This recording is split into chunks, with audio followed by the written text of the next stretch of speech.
Pendant près de 80 ans, une section du quartier général secret d'Hitler, la célèbre tanière du loup, est demeurée scellée, dissimulée derrière du béton armé et une forêt envahissante. Les historiens pensaient qu'il ne s'agissait que d'un autre bunker effondré. Mais en 2024, des chercheurs sont revenus avec un radar de sol avancé et ont mis au jour quelque chose d'inattendu.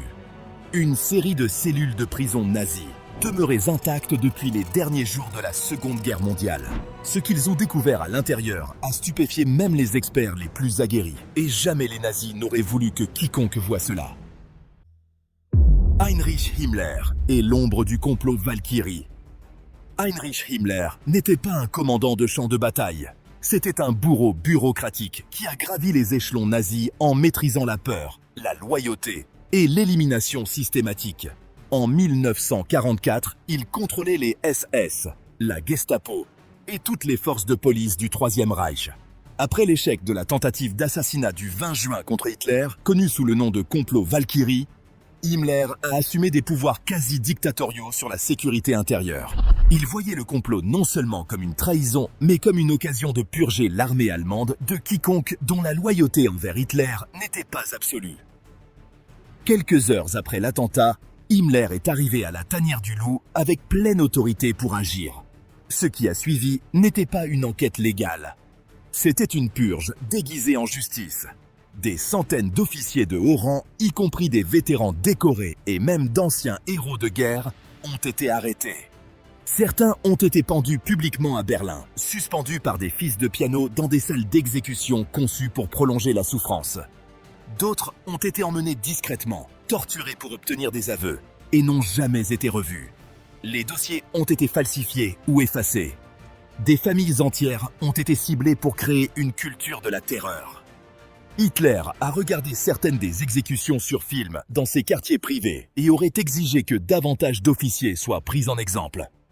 La tanière du loup elle-même est devenue un lieu d'interrogation et de punition. Himmler a déployé des équipes de la SS pour fouiller chaque recoin du complexe. Les secrétaires ont été interrogés. Les chauffeurs ont été détenus. Le personnel des communications était surveillé pour des messages codés. Les ingénieurs et les gardes ont été enquêtés pour sabotage possible. L'atmosphère est devenue une paranoïa totale.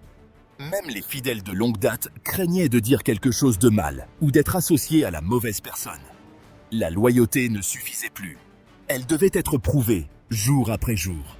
Ce qui rend cela pertinent aujourd'hui, c'est la récente découverte médico-légale sous les vestiges de la villa démolie de Göring. Plusieurs squelettes humains ont été découverts dans ce qui semble être une pièce souterraine délibérément effondrée. Les restes ne montraient aucun signe d'inhumation formelle, suggérant que les victimes n'ont pas été enterrées, mais jetées. Certains OS présentant des fractures compatibles avec un traumatisme contondant, possiblement infligé avant ou pendant la mort. Aucun document officiel ne mentionne des exécutions à cet endroit, et aucune liste connue de prisonniers ne correspond au nombre ou à l'état des corps retrouvés. Cette absence est en elle-même une signature des purges de Himmler. Certains experts croient maintenant que ces restes pourraient appartenir à des individus exécutés pendant ou peu après les conséquences de l'opération Valkyrie. Leur présence à la tanière du loup, surtout sous la résidence d'un haut responsable nazi, suggère qu'ils ont été éliminés discrètement et tués en tant qu'ennemis internes. Certains ont pu être des conspirateurs de bas rang. D'autres savaient peut-être simplement trop de choses. Sous le système de Himmler, les deux destins menaient à la même fin. Au-delà de la connexion du 20 juillet, les habitants, historiens et même des détectives amateurs ont commencé à proposer différentes interprétations. L'histoire violente du site offre plus d'un scénario sur qui il pourrait avoir été.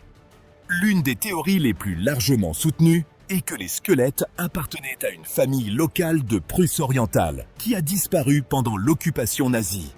Alors que la tanière du loup se transformait en un complexe fortifié massif, plusieurs villages environnants ont été évacués ou entièrement rasés. Les civils ont été déplacés de force, souvent avec peu d'avertissement ou de documentation. Dans ce climat de peur et de secret, certaines familles ont simplement disparu sans laisser de traces. Elles ont peut-être été enlevées pour avoir refusé de se conformer, pour avoir aidé des résistants, pour avoir abrité des réfugiés juifs, ou même pour être des minorités ethniques prises dans les frontières mouvantes et les allégeances changeantes de la Prusse orientale en temps de guerre. La SS nazie maintenait un contrôle brutal sur toute la région de Rastenburg. Toute menace perçue à la confidentialité de la tanière du loup, qu'elle soit réelle ou imaginaire, pouvait entraîner une arrestation immédiate ou une exécution. Dans certains cas documentés, des foyers entiers ont été liquidés sans accusation formelle ni dossier. Si une famille locale se mettait à dos les autorités, elle aurait pu être assassinée et enterrée discrètement dans la forêt pour effacer toute trace de son existence. Ce qui donne plus de poids à cette théorie, c'est la découverte des restes d'un nouveau-né parmi les squelettes. La présence d'un nourrisson suggère fortement un groupe domestique plutôt que du personnel militaire. Le fait qu'aucun vêtement, bijou ou objet personnel n'ait été trouvé avec les corps peut indiquer qu'ils ont été dépouillés avant l'enterrement. Une pratique cohérente avec les exécutions par les SS.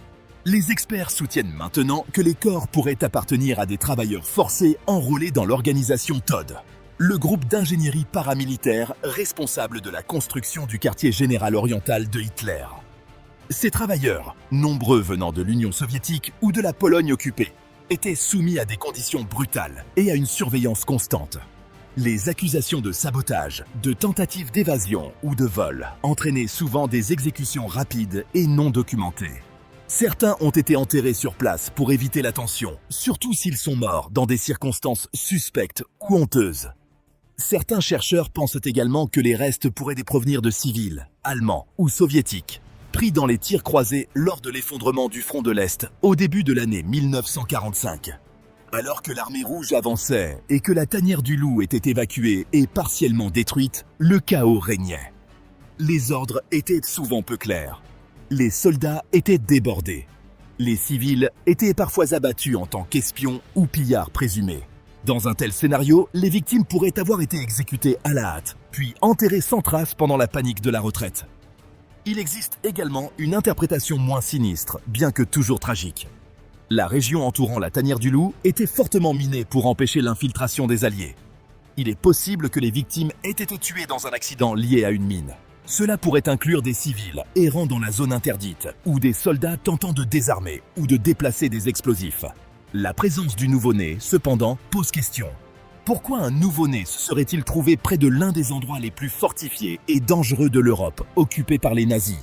Personne ne sait avec certitude. Que l'intention ait été de cacher des identités ou d'effacer des affiliations, quelqu'un voulait qu'on les oublie. Qui qu'ils aient été, un fait reste clair. Ce sont des personnes qui sont mortes dans la peur et le silence. Et la question qui demeure est de savoir comment exactement elles ont rencontré leur destin final caché. La forteresse dans la forêt, arrière-plan de la tanière du loup.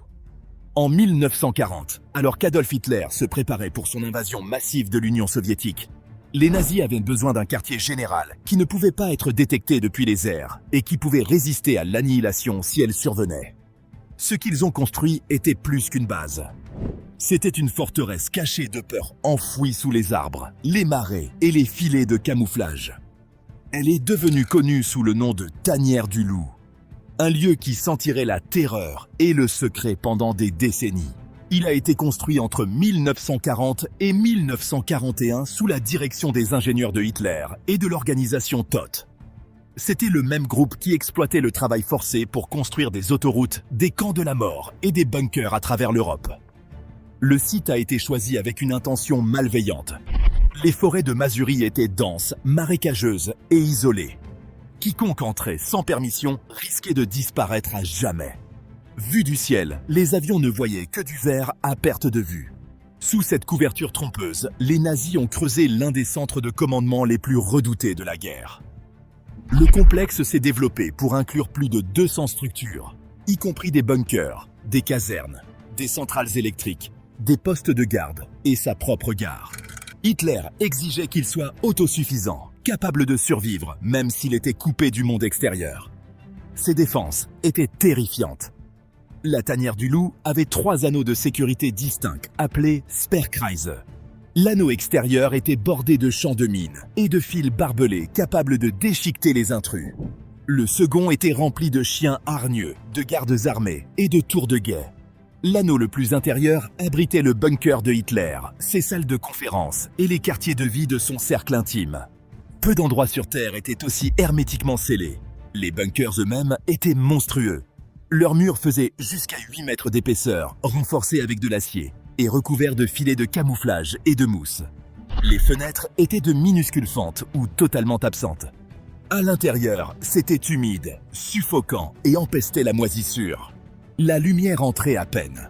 Les visiteurs décrivaient une atmosphère de peur constante.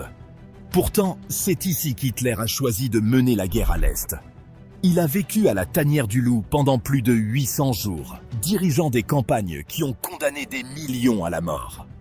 Mais même ce bastion de paranoïa ne pouvait le protéger de la trahison. Le 20 juillet 1944, le colonel Klaus von Stauffenberg a transporté une valise contenant une bombe dans une cabane de conférence à l'intérieur de la tanière du Loup. Il l'a placée près de Hitler, puis s'est éclipsée. Lorsqu'elle a explosé, 4 officiers ont été déchiquetés et la cabane a été réduite en ruines. Hitler a survécu uniquement parce qu'une lourde table en bois a absorbé l'explosion. Il est sorti en titubant, brûlé et assourdi, mais vivant. La tentative a révélé que même au sein de cette forteresse de terreur, des conspirations pouvaient éclater. Les conséquences furent brutales. La paranoïa de Hitler s'est intensifiée. La sécurité s'est multipliée. Des portes blindées ont été installées et l'atmosphère est devenue étouffante. La tanière s'est transformée en un cauchemar de suspicion où la loyauté était constamment mise à l'épreuve et la peur de l'exécution planait dans l'air. Lorsque l'armée rouge a avancé en 1945, les Allemands ont abandonné la tanière du Loup. Ils ont essayé de l'anéantir avec des explosifs. Mais les murs étaient si grotesquement épais qu'une grande partie a survécu comme une cicatrice dans la forêt. Après la guerre, 54 000 mines terrestres ont dû être déminées avant que les ruines puissent être approchées en toute sécurité. Et c'est pourquoi il a fallu si longtemps pour que l'intérieur soit entièrement découvert. Lorsque des experts ont récemment ouvert des espaces cachés ressemblant à des prisons sous la tanière du Loup, ils ont été choqués. Ils ont été rappelés que cet endroit avait toujours été construit pour le secret, la mort et l'horreur. À l'intérieur de cette forteresse de la peur vivaient certains des hommes les plus proches d'Hitler. Aucun n'incarnait plus la corruption et la cruauté qu'Hermann Göring. C'est dans sa villa personnelle, à la Wolfschanze, que cette découverte choquante a été faite. Alors, quel genre d'homme était Göring ? Son histoire est importante, car c'est près de sa villa personnelle, à la tanière du Loup, que la découverte horrible serait faite.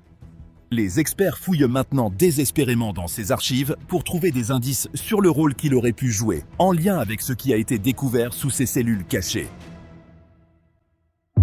Vanité, pouvoir et atrocité. Hermann Göring n'était pas seulement l'un des hommes les plus proches d'Hitler. Il était l'image même de l'arrogance nazie, un homme qui mêlait cruauté et cupidité grotesque. Göring s'est d'abord fait connaître comme as de l'aviation pendant la Première Guerre mondiale. Il a été décoré et admiré par de nombreux Allemands en tant que héros de guerre, et cette renommée lui a ouvert la voie vers la politique. Lorsqu'il a rejoint Hitler au début du mouvement nazi, il s'est immédiatement révélé utile. En 1933, il avait créé la Gestapo en Prusse, la police secrète qui terrorisait les opposants, écrasait la dissidence et posait les bases d'un État fondé sur la peur. Cet acte seul le distinguait comme l'un des architectes de la brutalité nazie. Son ascension au pouvoir ne fit que se renforcer une fois le repère du Loup construit. Le complexe devint un centre où Göring pouvait imposer sa vision de la terreur lors de réunions secrètes, à l'abri des murs de béton et entouré de gardes.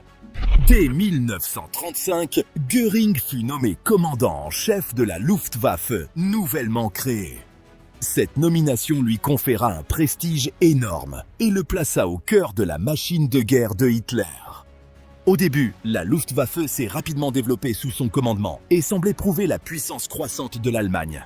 Mais son bilan a rapidement été marqué par l'arrogance et des échecs catastrophiques. En 1940, il a promis à Hitler que son armée de l'air écraserait la Grande-Bretagne lors de la bataille d'Angleterre, affirmant que Londres pourrait être bombardée jusqu'à la reddition en quelques semaines. Au lieu de cela, la campagne s'effondra en octobre de cette année-là et la Grande-Bretagne tint bon, forçant Hitler à abandonner ses plans d'invasion. À la tanière du Loup, Göring tenta de transformer ses défaites en excuses, se présentant comme indispensable, tandis que les soldats en première ligne en payaient le prix. Plus tard, à la fin de l'année 1942, lorsque la 6e armée allemande fut piégée à Stalingrad par les soviétiques en progression, Göring se vanta que sa Luftwaffe pouvait approvisionner les troupes encerclées par les airs.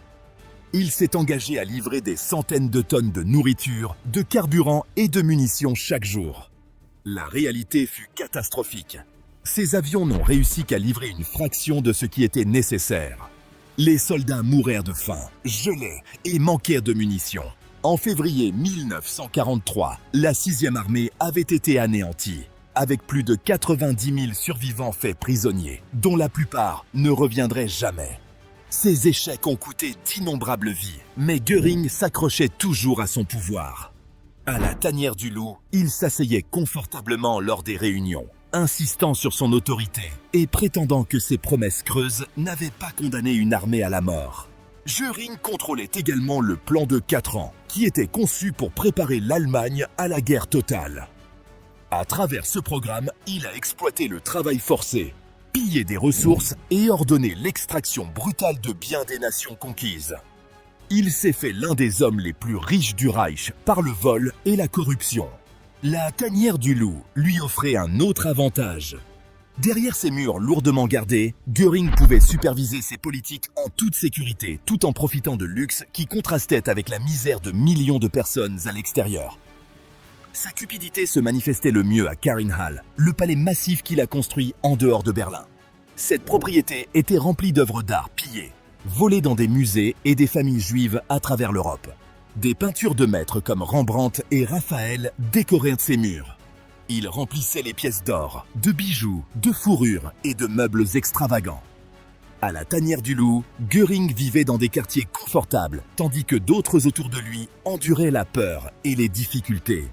Ce n'était pas seulement un bureau de travail pour lui, c'était un autre siège de pouvoir, un endroit où il pouvait prendre des décisions qui condamnaient des millions tout en s'entourant de confort et de symboles de richesse. Les tunnels et cellules cachées à l'intérieur du complexe lui permettaient d'opérer loin des regards du public. Et c'est ici que bon nombre de ses plans étaient affinés. Après la guerre, les crimes de Göring l'ont rattrapé. Il a été condamné à Nuremberg pour crimes de guerre et crimes contre l'humanité. Sa sentence était la mort par pendaison, mais il a refusé à ses victimes même cette justice. Il a introduit clandestinement du cyanure et s'est suicidé dans sa cellule en 1946. Mais si Göring pensait pouvoir emporter avec lui les secrets de ceux qui étaient enterrés dans ces cellules secrètes, il se trompait, car des experts viennent de les déterrer. La découverte choquante sous la villa de Göring. En 2024, une excavation de routine s'est transformée en quelque chose d'horrifiant. La Fondation Le Tèbre, un groupe de recherche travaillant légalement à la tanière du loup, commençait à creuser près des vestiges de la villa personnelle de Hermann Göring. Ce qu'ils ont découvert n'était pas un mur en ruine ou un passage effondré. C'étaient des restes humains enterrés dans des espaces cachés ressemblant moins à des tombes et plus à des cellules secrètes. 5 squelettes ont été récupérés. 3 appartenaient à des adultes. L'un était un adolescent. Le plus petit était un nouveau-né. Ce qui rendait la découverte encore plus effrayante était leur état. Tous les squelettes étaient dépourvus de leurs mains et de leurs pieds. Ce n'était pas une décomposition normale, c'était délibéré, ou du moins, très inhabituel. Leurs corps avaient été disposés en ligne sous le sol de ce qui semblait être une ancienne section de service, près de la plomberie datant des années 1940. Quiconque les a placés là voulait les cacher, mais pas comme des soldats enterrés ou des victimes honorées. C'était comme un confinement, même dans la mort. Ce qui rendait la découverte encore plus surprenante, c'est qu'aucun objet personnel n'a été trouvé. Les corps avaient été dépouillés de leur identité avant d'être scellés. Les archéologues ont décrit la scène comme austère et troublante. La découverte a été immédiatement signalée aux procureurs polonais qui l'ont traitée comme une scène de crime potentielle. Les enquêteurs ont travaillé avec prudence, documentant chaque angle, chaque os et chaque trace de sol autour des squelettes. Mais les experts ont rapidement réalisé que cette découverte soulevait plus de questions que de réponses. Que pouvait confirmer la science? Et qu'est-ce qui restait inconnu? L'enquête. Après la découverte initiale, les procureurs ont traité le site comme une scène de crime potentielle. La chambre souterraine a été scellée et les équipes médico-légales ont commencé une excavation contrôlée. Chaque élément a été documenté. Le sol a été photographié et cartographié en sections de grille et chaque os humain a été soigneusement mis en sac, étiqueté et enregistré dans une chaîne de garde. L'objectif était clair, préserver chaque fragment de contexte pour une analyse ultérieure. Les procureurs ont rapidement conclu que les ossements n'appartenaient pas à des victimes récentes.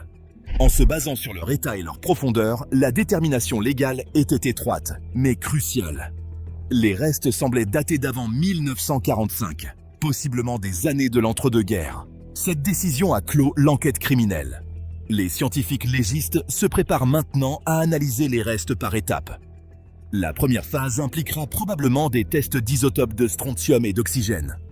Ces isotopes, absorbés par la nourriture et l'eau, s'intègrent dans les os et les dents au fil du temps, fournissant des indices sur le lieu où une personne a grandi. Si les échantillons sont intacts, les chercheurs pourraient associer la signature isotopique à des régions géographiques, révélant potentiellement si ces individus étaient allemands, d'Europe de l'Est ou des territoires occupés. Mais cela ne suffira pas. La datation par radiocarbone sera également cruciale. En utilisant les taux de désintégration du carbone 14, les experts visent à déterminer les dates approximatives de décès. Si cela réussit, cela pourrait réduire la chronologie à une décennie spécifique. Des tests préliminaires suggèrent apparemment que certains individus pourraient être morts dans les années 1920 ou 1930. Mais ces résultats restent non confirmés et sujets à des préoccupations de contamination. Les scientifiques avertissent que les conditions dans la chambre pourraient tout compliquer. Les os ont été enterrés dans un environnement scellé et humide et ont peut-être subi un traitement chimique, soit intentionnellement dans le cadre de manipulations médico-légales nazies, soit par exposition environnementale à des composés volatiles utilisés dans la construction de bunkers. Chacun de ces facteurs pourrait dégrader les données isotopiques ou la fiabilité du radiocarbone. Certains os peuvent ne fournir aucune donnée viable. Pendant ce temps, les anthropologues physiques évalueront également les marqueurs de traumatisme sur les squelettes. Côtes fracturées, fractures crâniennes ou signes de membres liés pourraient indiquer une exécution, une détention ou une violence rituelle. Si les victimes étaient des prisonniers politiques, des résistants ou des sujets d'expérimentation, leurs blessures pourraient correspondre aux techniques d'interrogatoire nazies connues ou à des pratiques médicales non éthiques. Cependant, tant qu'un rapport ostéologique complet n'est pas terminé, toute conclusion serait prématurée. Enfin, il y a la possibilité la plus effrayante que les restes n'aient pas été enregistrés dans une base de données nazie connue. Si aucune des victimes ne peut être identifiée à travers les archives existantes, cela pourrait suggérer une opération totalement inconnue, menée en dehors des canaux officiels de la SS, ou délibérément cachée par ceux du cercle intime de Hitler. En réponse, certains experts réexaminent maintenant d'anciens dossiers de renseignement et des témoignages historiques, en particulier autour de Heinrich Himmler, qui travaillait dans les niveaux inférieurs du Führerbunker pendant ces derniers mois. Ils espèrent que ces archives pourraient contenir des indices pour expliquer ce qui se trouvait sous les cellules depuis le début. Exécution, punition ou rituel. Alors que les détails sur les squelettes nouvellement découverts circulent, le vide de preuves tangibles n'a fait qu'intensifier les murmures de sombres possibilités. Bien que la plupart des chercheurs mettent en garde contre le sensationnalisme, certains faits sont difficiles à ignorer, et ils invitent à des spéculations aussi troublantes qu'irrésolues. Une théorie suggère que les corps pourraient être le résultat d'exécutions clandestines ordonnées par des nazis de haut rang. Des figures comme Hermann Göring ou Heinrich Himmler détenaient un pouvoir quasi total en Prusse orientale et pouvaient prononcer des peines de mort sans procès formel. L'idée que des civils ou même des officiers SS de rang inférieur aient été exécutés et enterrés dans des tombes anonymes en forêt n'est pas invraisemblable. Les derniers mois de la guerre étaient une période de paranoïa interne et de répression brutale. Avec l'effondrement du front de l'Est, des ordres ont peut-être été donnés pour éliminer toute personne considérée comme déloyale, gênante ou simplement en possession de mauvaises informations. Plus troublant encore est l'état des squelettes. Plusieurs montrent des signes de démembrement. L'un a les 2 mains manquantes, un autre les 2 pieds. Les experts ont d'abord envisagé l'activité animale, ce qui est courant avec des restes exposés. Mais la manière dont ces membres ont été retirés soulève des questions. Les os semblent avoir été séparés proprement, sans signe de rongement aléatoire ou de décomposition naturelle. Cela suggère une intervention humaine. Dans l'Allemagne nazie, surtout sous la SS, les punitions pouvaient être horriblement brutales. Couper les mains ou les pieds d'une personne n'était pas seulement de la violence, c'était un message. Quelqu'un accusé de vol pouvait se voir amputer les mains comme avertissement pour les autres. La désertion ou la trahison pouvait être punie par mutilation avant la mort, surtout sous les ordres personnels d'hommes comme Himmler ou Göring. Si les membres manquants faisaient partie d'une telle punition, les victimes ont probablement été tuées en secret et enterrées pour effacer le crime. Le fait que ces restes aient été trouvés si près de la tanière du loup, un lieu de paranoïa, de secret et de contrôle absolu, renforce cette théorie. Et pourtant, peut-être que la théorie la plus troublante est celle qui refuse de mourir. Les meurtres rituels occultes. Un petit dépôt de pierres d'apparence néolithique a été trouvé près du site d'inhumation. Elles ont ensuite été identifiées comme des bélémnites fossilisées, également connues dans le folklore local sous le nom de Donnerkeil, ou pierre de foudre. Ces fossiles ont longtemps été associés aux mythes païens germaniques, où ils étaient considérés comme des armes lancées par les dieux, ou des signes de punition divine. Leur présence dans un contexte d'enterrement aussi troublant a alimenté les spéculations sur une composante rituelle, surtout compte tenu de l'obsession bien documentée de Himmler pour l'occultisme. En tant que chef de la SS, Himmler a investi des ressources dans des expéditions pseudo-scientifiques, des expériences astrologiques et une tentative bizarre de créer une nouvelle religion aryenne. Il croyait apparemment en la réincarnation et aux lignées sacrées. Une forêt isolée près du quartier général du Führer aurait fourni un lieu idéal pour des rites cachés, si de tels rites avaient jamais eu lieu. Cependant, aucune preuve directe de pratique rituelle n'a été découverte. Pas de marques, pas de symboles, pas de documents écrits. Mais l'absence de preuves n'a pas signifié l'absence de croyances. Pendant des décennies, les habitants ont chuchoté à propos de lumières étranges et de chants lointains dans les bois. Maintenant, avec des squelettes extraits de ce même sol, la frontière entre l'histoire et le cauchemar s'est estompée. Jusqu'à ce que des réponses définitives émergent, ces sombres théories resteront une partie de la terrible gravité qui entoure la tanière du loup. Tanière du loup aujourd'hui. Ce qui reste du quartier général autrefois fortement fortifié de Hitler est devenu à la fois une destination pour les touristes et un lieu de recherche archéologique sérieuse. Depuis le début des années 1990, les visiteurs ont été autorisés à parcourir les bunkers, avec des visites guidées expliquant comment la direction nazie opérait depuis le site. Certaines zones ont été stabilisées ou partiellement reconstruites, tandis que d'autres restent en ruine. La présence de plaques d'information, de mémoriaux et même de stands de souvenirs reflète un intérêt croissant, mais crée également des tensions. Les critiques soutiennent que transformer la tanière du loup en destination touristique risque de normaliser ou de sensationnaliser son passé. Ils mettent en garde contre le tourisme noir et se demandent si un lieu si directement lié à la planification nazie devrait être rendu commercialement accessible. D'autres défendent les visites comme étant éducatives, surtout lorsqu'elles incluent un contexte historique sérieux et des références aux victimes du régime. En même temps, le site reste une zone archéologique vivante.